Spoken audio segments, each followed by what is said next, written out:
اسلام آباد میں باران رحمت کے بعد موسم خوشگوار، ملک کے بالائی علاقوں میں بھی گرج چمک کے ساتھ بارش ہوئی۔ موسم کا حال بتانے والوں نے بارش کا یہ سلسلہ 11 اپریل تک جاری رہنے کی نوید سنا دی ہے۔ موسم کا مزید احوال جانتے ہیں اسلام آباد سے اپنے نمائندہ عائشہ ناز سے۔ عائشہ بتائیے گا کہ کیسا ہے اسلام آباد کا موسم اور کیسا رہے گا؟ جی بالکل، اسلام آباد کا موسم کافی خوشگوار ہو گیا ہے۔ گزشتہ رات یہاں پر بارش ہوئی اور بڑی گرج چمک کے ساتھ بجلی کی کڑک کے ساتھ بارش ہوئی، جس کی وجہ سے کئی علاقوں کی بجلی جو ہے وہ بھی غائب ہو گئی۔ اس وقت بھی ہلکی ٹھنڈی ہوائیں چل رہی ہیں، آسمان پر بادل چھائے ہوئے ہیں اور محکمہ موسمیات کی جانب سے یہ پیش گوئی کی گئی ہے کہ یہ بارش کا سلسلہ جو ہے یہ 11 اپریل تک جاری رہے گا۔ لیکن اگر ملک کے دیگر علاقوں کی بات کر لی جائے تو پاکستان میں مغربی ہواؤں کی ایک لہر داخل ہو چکی ہے جو بالائی علاقوں کو متاثر کر رہی ہے۔ آزاد کشمیر، گلگت بلتستان اور جو خیبر پختونخوا کے جو بالائی علاقے ہیں وہاں پر بھی گرج چمک کے ساتھ بارش اور چند مقامات پر ژالہ باری ہوئی ہے اور یہ سلسلہ جو ہے یہ آگے بھی بڑھنے والا ہے۔ اس کے علاوہ جو بلوچستان، سندھ اور پنجاب کے بالائی علاقے ہیں وہاں پر بھی جھکڑ گرج چمک کے ساتھ بارش کے امکانات بتائے جا رہے ہیں۔ وہاں پر گرمی جو ہے وہ کم ہوگی، لیکن جو وسطی اور جنوبی علاقے ہیں وہاں پر گرمی کی درجہ حرارت جو ہے بڑھنے کے امکانات بتائے جا رہے ہیں۔ اگر اسلام آباد کے درجہ حرارت کی بات کی جائے تو اس وقت اسلام آباد کا درجہ حرارت 24 ڈگری سینٹی گریڈ رپورٹ کیا گیا ہے۔ اور وسطی علاقے گرم ہیں، بالائی علاقوں میں بارش ہو رہی ہے۔ عائشہ ناز ہمارے ساتھ موجود تھی اور موسم کا احوال بتا رہی تھی۔ عائشہ، آپ کا بہت شکریہ۔ پاکستان معدنی ذخائر سے مالا مال ہے، قدرتی وسائل سے مستفید ہو کر قرضوں کے چنگل سے نکل سکتے ہیں۔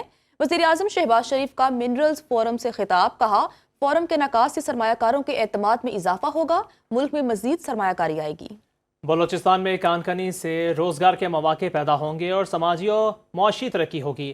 ہمیں ملکی برآمدات کو فروغ دینا ہوگا، خام مال کے بجائے تیار شدہ مصنوعات کی برآمد کو یقینی بنایا جائے گا۔ Pakistan has been blessed by Allah Almighty, infinite natural resources, the rugged mountains of Balochistan to snow-covered mountains of KP. These deposits value trillions of dollars. If we are able to harvest these great assets, I can say without any fear of contradiction that Pakistan, blessed with a very fertile land in the province of Punjab and Sindh and other parts of Pakistan, we have one of the largest coal deposit around the globe. I believe in my investor is my master. Reko Diq Pakistan کی معاشی ترقی میں کلیدی کردار ادا کرے گا۔ سی ای او Barrick Gold mark Bristow کا investment forum سے خطاب، کہا پاکستان معدنی وسائل کے باعث منفرد مقام رکھتا ہے، مستقبل میں معدنی وسائل ہی ترقی کا ذریعہ ہے۔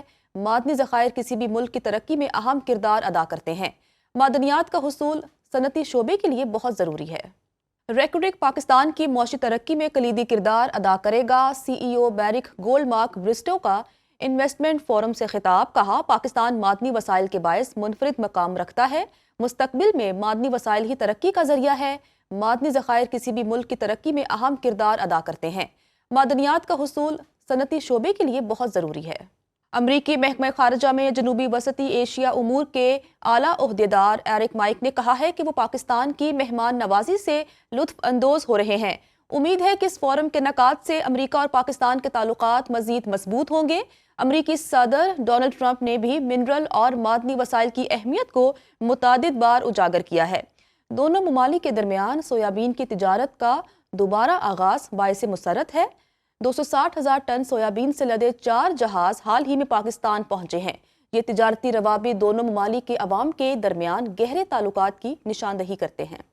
وزیر دفاع خواجہ آصف نے 21 سال بعد قومی ایئر لائن کو منافع بخش قرار دے دیا۔ ایکس پیغام میں لکھا، پی آئی اے کے بورڈ آف ڈائریکٹرز نے سال 2024 کے سالانہ نتائج کی منظوری دے دی ہے۔ 9.3 ارب روپے آپریشنل منافع جبکہ 26.2 ارب روپے خالص یا نیٹ منافع کمایا ہے۔ مزید کہا، پی آئی اے کا آپریٹنگ مارجن 12% سے زیادہ رہا، جو دنیا کی کسی بھی بہترین ایئر لائن کی پرفارمنس کا ہم پلہ ہے، جو ملکی معیشت اور نجکاری کے لیے بھی بہت اہم ہے۔ وزیر دفاع خواجہ آصف نے 21 سال بعد قومی ایئر لائن کو منافع بخش قرار دے دیا۔ ایکس پیغام میں لکھا، پی آئی اے کے بورڈ آف ڈائریکٹرز نے سال 2024 کے سالانہ نتائج کی منظوری دے دی ہے۔ 9.3 ارب روپے آپریشنل منافع جبکہ 26.2 ارب روپے خالص یا نیٹ منافع کمایا ہے۔ مزید کہا، پی آئی اے کا آپریٹنگ مارجن 12% سے زیادہ رہا، جو دنیا کی کسی بھی بہترین ایئر لائن کی پرفارمنس کا ہم پلہ ہے، جو ملکی معیشت اور نجکاری کے لیے بھی بہت اہم ہے۔